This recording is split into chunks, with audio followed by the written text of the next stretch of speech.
morning, everybody. Welcome to BCC. Thank you for joining us. You know, researchers, psychologists to be specific, suggest that even though we are going through very challenging times, human beings are always in control of how they respond to what happens.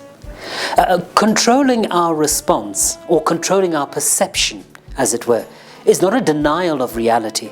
Controlling our perception is controlling how we respond.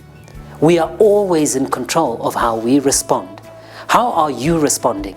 This is why we are so delighted you could make time to come to church, because the ideas that you will get from a service just like this one could potentially change your life.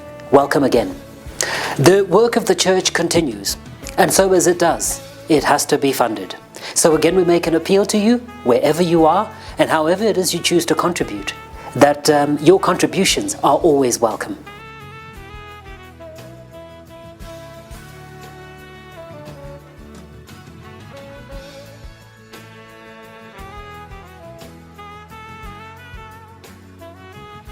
The coronavirus, COVID-19, whichever you prefer, is still very much part of our existence, so our encouragement will always remain the same. Please play it safe and observe all the rules so that you and I can also further the interests of those that we serve and those that we interact with. From coronavirus, it can kill you. There are several methods you can adopt to protect yourself and others from getting the deadly coronavirus. Frequently clean your hands by using an alcohol-based product or soap and water, especially after coughing or sneezing, when caring for the sick, after visiting the toilet, before, during and after the preparation of food, and after handling animals or animal waste. When coughing and sneezing, cover your mouth with a flexed elbow or tissue. If you use tissue, discard it immediately into a closed bin. Avoid the consumption of raw or undercooked meat. Avoid close contact with anyone that has a fever and cough. And if you have fever, cough, and difficulty breathing, seek medical care early and share information about any recent travels with your healthcare provider. It is now time for the main service, and as we do, a reminder for those of you who are just joining us or have been with us all along that we are now in part 3 of our Building a Godly Nation series. Our victory is in you, Lord. We exalt your name, King of Kings. Our hope is in you, Lord. Hallelujah.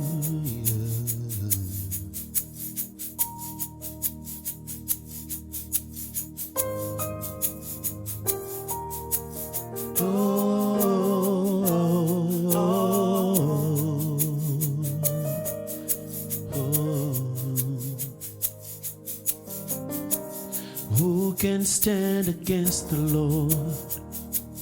No one can, no one will.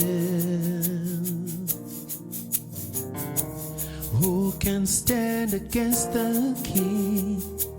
No one can, no one will.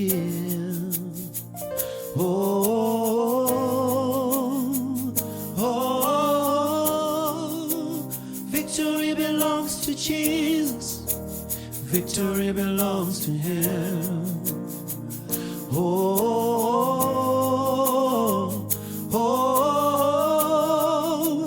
Victory belongs to Jesus. Victory belongs to him. Who can stand? Who can stand against the Lord? No one can. No one will. Who can stand against the King? Against the King. No one can. No one will.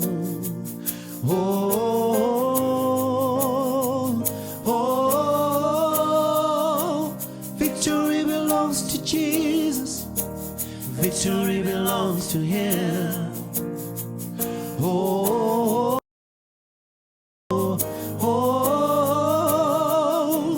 Victory belongs to Jesus. Victory belongs to him. So we put our hope in you. Yes, we put our trust in you. You will deliver. You're our provider. I find my victory in you. Forever victorious. Forever we win. I find my victory in you. You will deliver. You're our provider. I find my victory in you. Forever victorious. Forever we win. I find my victory in you, Lord. Victory belongs to Jesus. Victory belongs to Him. Victory belongs to Jesus. Victory belongs to Him. Victory belongs to Jesus. Victory belongs to Him. Victory belongs to Jesus. Victory belongs to Him. Victory belongs to Jesus. Victory belongs to Him. Victory belongs to Jesus. Victory belongs to Him. Victory belongs to Jesus. Victory belongs to Him. Victory belongs to Jesus. Victory belongs to Him. Oh, oh, victory belongs to Jesus. Victory belongs to Him. Oh,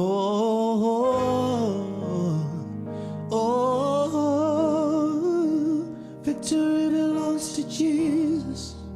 Victory belongs to Him. Victory belongs to Him. Victory belongs to Him.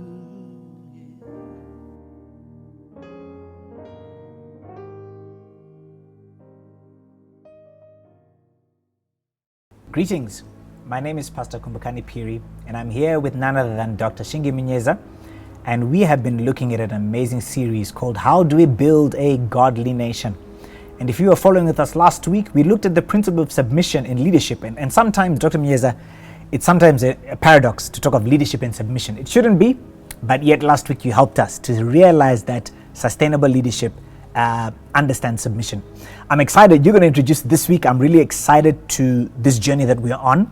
But before we do that, you had a bit of an incident this week, and it might be good just to share with me and the listeners what happened. And I think many of us have been praying for you, and we believe in you, sir, and the work that you're doing. And so why don't you share with us how your week went? Well, I think, thank you very much, Pastor Kumbu, and our listeners across the globe. Greetings in the name of Jesus. I hope I find you well and that you and your kith and kin are in good shape and safe from this COVID and other attacks that could be coming from the enemy. Be blessed, be covered by the blood of the Lamb. Now, getting back to this week, if you remember on Sunday, we were talking about a lack of submission leads to a rogue nation and a rogue leadership. And I probably experienced it personally myself on Tuesday, where I was about to launch an organization where I was a guest of honor, literally been invited to speak at the launch of it in the city, and only to be met with the rogueness of our state and the rogueness of our politics, where I was told not to speak and resisted, abused, harassed, harangued by a bunch of youths. It didn't disturb me at all, but it was confirming exactly that we are under a rogue system, and which does not know how to submit one to another, submit to to God, but also submit to the constitution of the country. So, yeah, I wasn't disturbed. I wasn't ruffled in any way, but realized the depth of our problem and our crisis. When you have a rogue leadership that does not tame its own, that does not comply to the constitution, it means none of us are safe. In fact, the leadership itself, it's not safe from its own, because a rogue system devours itself eventually. And that's all that happens. A rogue system devours itself. And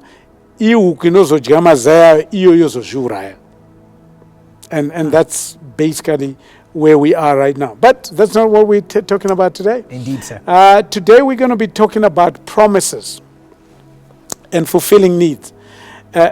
Building a godly nation means that you must have a system, you must have a culture, you must have a tradition where promises are made, where promises are kept, where promises are fulfilled. Now, that is the core of our problems in most cases, where they manifest because people have been told something, but something else happens. People have been promised something, but the opposite actually happens. So it is important that we have a character in our leadership, in our national psyche, that always looks at what promises have been made and how those promises have been fulfilled and whether they are fulfilled or not. So it is the promises made. If they are fulfilled, how have they been fulfilled? Because you can still make a promise, Pastor Kumbu, fulfill it in any way which injures and creates more problems. Or you make a promise, you keep trying, and it never gets fulfilled at any time during the season and the time that it was meant to be fulfilled. As I'm hearing you, I'm almost thinking, is Dr. Munyeza painting a utopia here? You know, I think of how many men break their promises. You know, we stand at the altar, we make a promise. I think of church pastors promising heaven on earth immediately. Everybody will be healed, everybody will be saved. And then I think of political leaders, all those rallies, Dr. Munyeza. Really, you are painting a picture today which I believe is going to speak to many of us, because many of us have been raised in a system of broken promises. And the heart, Dr. Munyeza, the heart becomes sick, and we start losing hope in leadership. We stop even believing in leadership. You know, I work with a lot of young people, Dr. Munyeza. A lot of young women don't even want to get married. They say, you know what, we don't trust these boys anymore. Yeah. And then, of course, we look at our political leadership. A lot of people, there's almost that despair. And hopefully you're going to help us today to paint this picture and make it a reality. So I'm building these building blocks that we need to reflect on for Zimbabwe. So you look at prosperous nation, if we start from last week, you look at prosperous nation, it's nations that have learned to submit one to another and ultimately to submit to their own constitution. They prosper. They don't even talk about the rule of law. They talk about submission. They talk about the promise of their forebears, the commitment they put. The next pillar I want to build around after submission is the one of promises. So Zimbabwe is a story, a tragic story of promises made and never made, or promises made and all broken. Wow. People were promised heaven on earth, like you're talking about.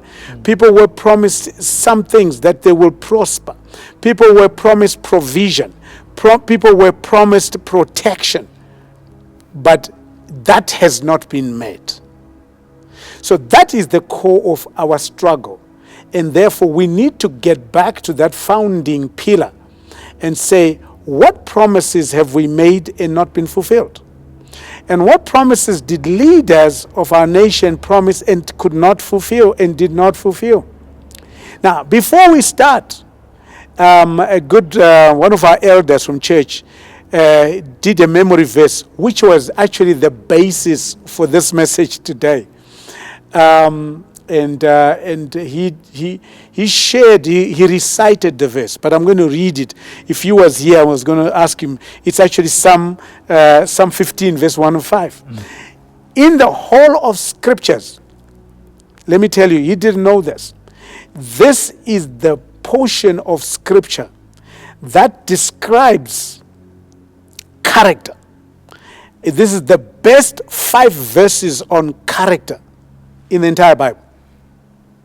And I want you to listen to it. Wow. Because our promises are predicated on the character of the person. Our promises are predicated on the character of the person. Yes, you can make whatever promise you want. You can actually promise to take me to Europe today. Right. But if I judge your character and I realize that he's just talking, I won't even listen to you. Wow. But if I assess your character and realize that you are capable of taking me to Europe today, I will then be convicted in that way, and I feel hostage to that promise.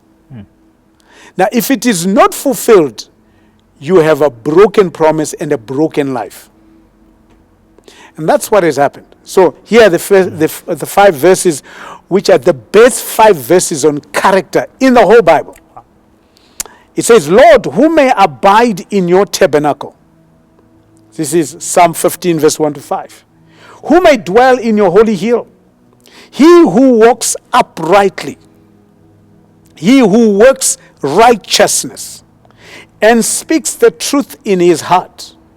He who does not backbite with his tongue, nor does evil to his neighbor, nor does he take up a reproach against his friend, in whose eyes a vile person is despised. But he honors those who fear the Lord. He who swears in his own heart, or he who swears in his own hurt and does to his own hurt and does not change. He who does not put out his money at usury, nor does he take a bribe against the innocent. He who does these things shall never be moved. Now, a lot of our leaders have taken bribe against the innocent.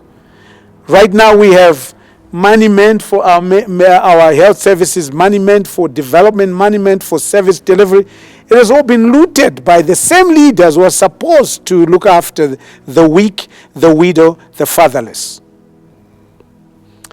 So a godly nation is built on fulfilled promises. Now, ultimately, for you to say this is a godly nation, you have to chronicle the fulfilled promises over the period of years. So for the children of Israel, God speaks to Abraham and says, leave your country and leave your home and go to the land that I promised. He was in the Ur of the Chaldeans at that time, and he left. As soon as God had spoken, he began to pack his bags and he left the Ur of the Chaldeans and began to seek that place, that land that God had promised. He eventually got there. God fulfilled that promise to him and established a nation of Israel based on his own promises. Therefore, for generations to come, whatever happened to the children of Israel, whether they will go into captivity, come back, do whatever, God's promise for the nation of Israel is established to eternity. Now, speak more into this, Dr. Munyeza, because I think in P's. You're throwing P's at me. So I see a promise, but I also see the problem between the promise and the promised land. And then there must be also principles. I'm seeing another P. Many might argue and say it's one thing to make a promise, but sometimes there are a lot of problems. There are a lot of curveballs that leaders face, and they end up failing. One might even argue maybe to genuinely fail to fulfill the promise, if there's such a thing. Talk to us, Doc, because even for the Lord, probably wasn't easy to get the children of Israel into the promised land. Yeah. So once, here's how promises work. Promises work with a place. Now, if you're talking about peace, Right. God's promises are always pinned to a place. So the promises of God for you are pinned to a particular place, whether it's Zimbabwe, whether it's Europe, whether it's America, wherever it is. But for you as a Zimbabwean, it's pinned to the country that God ordained to be yours. That's why the issue of land for Zimbabwe is an emotive one, but it is a promise one. So first of all, it is the place. That's why when God said to Abraham, leave your country and leave your home, go to the place. The promise is linked to the place, which also means that he needed to find that place, because all the promises that God had promised him would only be fulfilled when he got to that place. Now, the promise has to do with the people as well. So he says, I'll create you into a nation, into a great nation.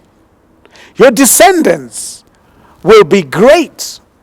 You will have many descendants. At that time, he didn't have one child. Right. He was an old man at 75, no kids. But God promises and says, you will be a people, you. Out of that barren womb of Sarah will come generation descendants that if you wanted to count the sand of the seashore, you will not be able to even count your descendants. And God was right. If you look up in the sky and if you can count the stars in the sky, you will be able to count your descendants too. And God was right. So the promise is pinned to the place. The promise is pinned to the people. Now, often those who are executing God's promise, they want to separate the people from the promise. You cannot. It is about the people, but it is done on the place that God would have. Now, there is a third P, which is the players. So in the whole promise, there is a coterie of players, and you would call leaders. So once God is playing out the promise to the descendants of Abraham, the players that are there, right there and then, is Abraham, his father, his wife, his nephew Lot, his brothers, and everybody else is there. Those are the players who either would resist the promise, Right. or would agree with the promise, or will misunderstand the promise. So that's what the whole thing, if you're trying to say the problems that arise, it arises, did you get to the right place? Do you have the people in mind? Do you have the right players in this whole promise? So if you don't have those ingredients, it means that you're going to go winding all over the place until the three come together to what we were talking about last time, to a kairos moment where God then puts and moves things to an amazing execution and fulfillment of that promise. So a godly nation is built on those promises. And right from Abraham, it had to make sure that Abraham understood that the promise was about him and the generations to come, a nation that God was going to raise. But that promise could only happen in a particular place with various players playing their role in the right way in executing and fulfilling that promise. So that answers your question there, Pastor Kumbu. But let me move on a little bit further there. Those players means that they must rise to the promise, representing various constituencies of that promise. Now, we all have to make our own contribution to a collective promise. In other words, we have sub-promises to a major promise. Let's take the war of liberation. It is unfortunate that a few want to claim that they are the only ones who fought the war of liberation. Every one of us who was alive at that time took their own oath to the liberation of our country from the colonizers. So the war of liberation was a collective rather than an elitist move. I want to repeat that. Wow. The war of liberation was a collective rather than an elitist initiative which will only reward the elites or the ones who would have been selected to enjoy the benefits. Because it was a collective, it means that the promise was for the collective, the people. The land was Zimbabwe. The players was everybody. According to the measure that was for them. Now, Romans chapter 12, here's what it says. Romans chapter 12 says, having then gifts differing according to the grace that is given to us, let us use them. If prophecy, let us prophesy in proportion to our faith. Or ministry, let us use it in our ministering. He who teaches in teaching, he who exhorts in exhortation, he who gives with the liberality, he who leads with diligence, he who shows mercy with cheerfulness. Now, scripture here says, with the grace that is given to us. That means as the war of liberation was being fought, every one of us played a part. It was a collective effort. Some went and fought with guns. Some supported the ones that had guns. Some cooked. Some ran around. Some were providing clothes. Some sang. Some did all sorts of things. So ultimately, my challenge is that when we celebrate heroes, like in this month, here is the whole bullseye on it. When we want to celebrate our heroes, there must be a collective effort to celebrate everybody who participated at whatever level. It is also okay for us to recognize extraordinary contribution. It is okay. But to completely alienate everybody else and give credit to a few has led us to where we are, which means that we now have a leadership or players who are unable to fulfill a promise to the majority or to the entire people of Zimbabwe.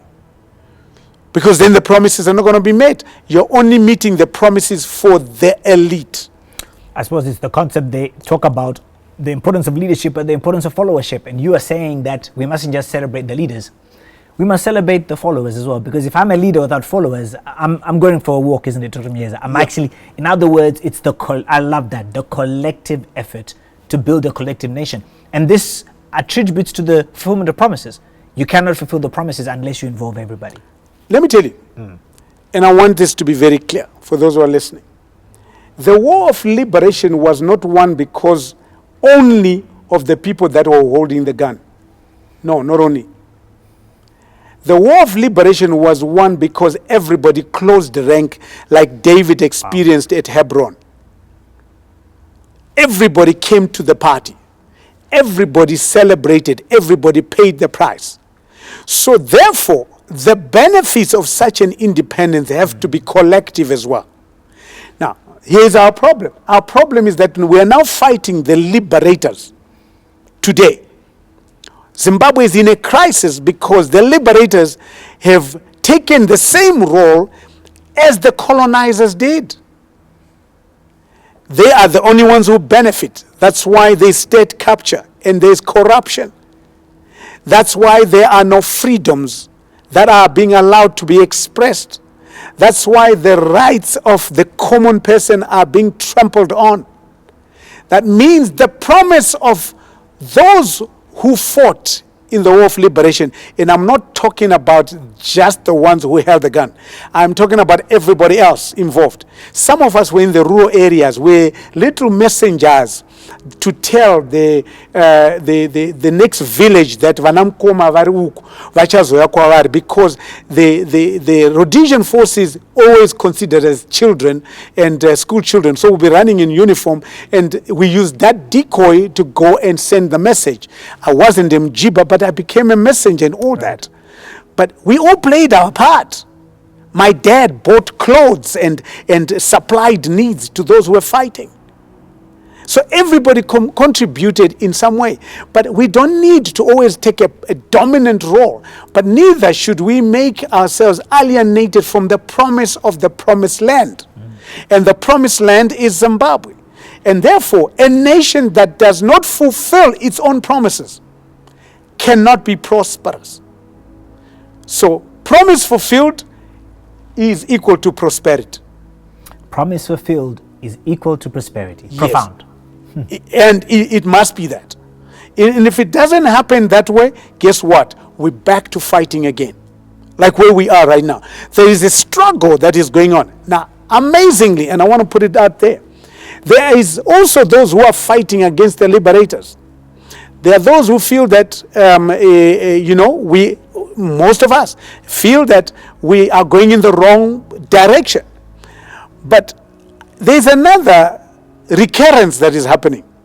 The players, remember we've got the place, the people, and the players. The players who are meant to lead and to initiate and to pioneer and to facilitate the fulfillment of that promise, there is also another aspect of entitlement of those elites who think that the struggle that we're having only can be guided, guarded, spearheaded by them. It is always a collective. National causes must always be a collective under a leadership that maintains, keeps, fulfills its promises. Elections come, elections go. Where we get to? They promise at the election, they fulfill nothing. And we start all over again. Right now, the political system in this country, both ruling party and opposition, they are now looking at 2023 elections as if our solutions lie in the election. And we did say it last week. Our solutions are not in elections. Our solutions are, number one, like we said last week, in our submission. Our solutions, as I'm saying this week, lie in our fulfillment of promises by those who make those promises. Now, if we don't do that, we can have elections every other month, every other year, every 5 years. This country will not prosper because we have players who do not fulfill their promises. Those players need to be held to account. So, your constituency, that is if you're a player, it must subscribe to your values. What values? So I'm just going to ask, what values do you admire about our national leadership psyche? You know, Dr. Munyeza, I think initially our national leadership psyche, they started off with a sacrificial mandate. I think in the 80s, 70s, you could see that. But I think it's now been eroded, Dr. Munyeza, by the failure to lead as transformational leaders. Because you are looking for transformational leaders who put the people first, leaders who promise keepers. And the word covenant has been coming through my mind as you've been speaking, because promise keepers understand covenant. The liberation heroes, they made a covenant with the people, I think, when they shed their blood. You know, we talk of those that died. But I think that covenant has been broken. And what a violation of the mandate that leaders have. They have. Now, let's go back to David again. David and Saul. Up until now, the children of Israel have now been in the promised land for decades. In Judges chapter 1 verse 21, we are told that the children of Benjamin did not defeat the Jebusites who were dwelling in Hebron, which became a stronghold for the people that had not been conquered. God had said, you must conquer every square inch of this land. The children of Benjamin, where Saul comes from, decide that they were not going to defeat the Jebusites. So the stronghold that was in Israel at that time was coming through the tribe of Benjamin, where Saul was, and unfortunately, these Jebusites occupied the place of worship for the children of Israel. They occupied Jerusalem. The first thing to keep his promise, what David needed to do to remove the element of being defeated all the time in wars with Jebusites, Philistines, and so on, guess what David needed to do? David needed to defeat the age-old enemy, which is called the Jebusites at this time. So he charges and goes and wants to defeat the Jebusites. So in 2 Samuel chapter 5, verse 6 to 7, he says, and the king and his men went to Jerusalem against the Jebusites and the inhabitants of the land who spoke to David. They actually were called the inhabitants of the land. This was still part of the promised land. So the land, the promise that I talked about, the place was not fully occupied. So the promise had not been fulfilled that you must occupy every aspect of Israel. So David realized that if I'm going to be the king worth his salt, I need to drive out these Jebusites once and for all, so that the entire land that was promised by God is now belongs to the children of Israel. And the place that they were occupying was the place of worship, Jerusalem. He actually moved into there. It became the city of David. Even though the Jebusites mocked him, he knew that God would fulfill his promise. And that if he fought them, he would defeat them. And he actually did. So that's number one. So on day one, as the people gathered to crown him king, what does David do? He remembers what promises have been made by God to his people, for what place, and who are the players. Now he is the player in this. So he's got to show that he's a promise keeper. Wow. So he drives the Jebusites out. He establishes the city. He actually calls it the city of David. And Jerusalem, for the first time, is now occupied by the children of Israel.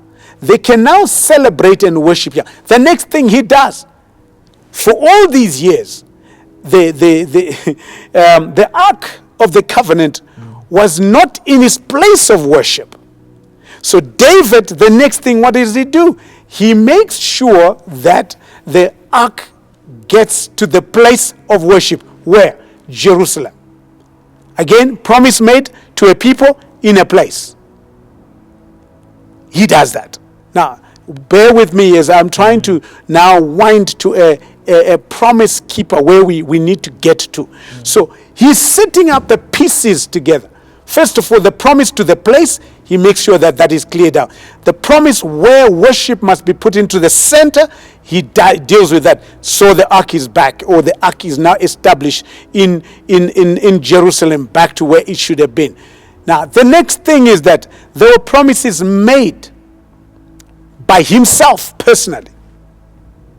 So these are promises that God has made. So when you're a leader, when you get into a place, into a space, you've got to find the God order. What did God promise these people in this place? So David did that. He started off with the God order. And then he now says to himself, I have also made some promises. He made a promise to who? To his friend Jonathan. And Jonathan is dead. Most of us, if we gave a promise and the person who we promised to is dead, we will say, We forget. We not even forget, we just say it's gone. Right. But David was not such a leader. Even though those he had promised had died, here is David himself. He makes a promise to Jonathan. And then he needs to honor that promise. So he rises up in 2 Samuel chapter 9 and he says, is there still someone of the house of Saul? Now he doesn't say for the house of Jonathan. He says for the house of Saul, his arch enemy. And he says, is there anyone from the house of Saul? And he says, to whom I may show the kindness of God. And Ziba said to the king, there is still a son of Jonathan who is lame in his feet. Now, here's a double whammer. The first whammer is that Jonathan is dead. Saul is dead. But the person who is left to inherit, who is it? Is Mephibosheth, who is lame on both feet. So you would say, why do we need to even honor this? The guy is lame. Let's just move on. Let's just make sure that he is comfortable. But David doesn't deal with it that way because he's a promise keeper. He then goes and he says, so David said to him, do not fear, for I will surely show you kindness. This is 2 Samuel chapter 9, verse 7. I will surely show you kindness for Jonathan, your father's sake, and will restore to you all the land of Saul. Profound. I mean, this guy is lame. He can't even farm.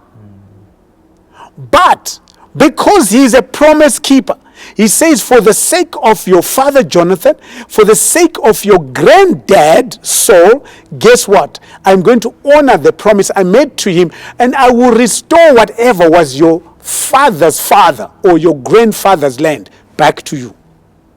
And I will also command that you sit at the king's table for the rest of your life. This is a lame Mephibosheth.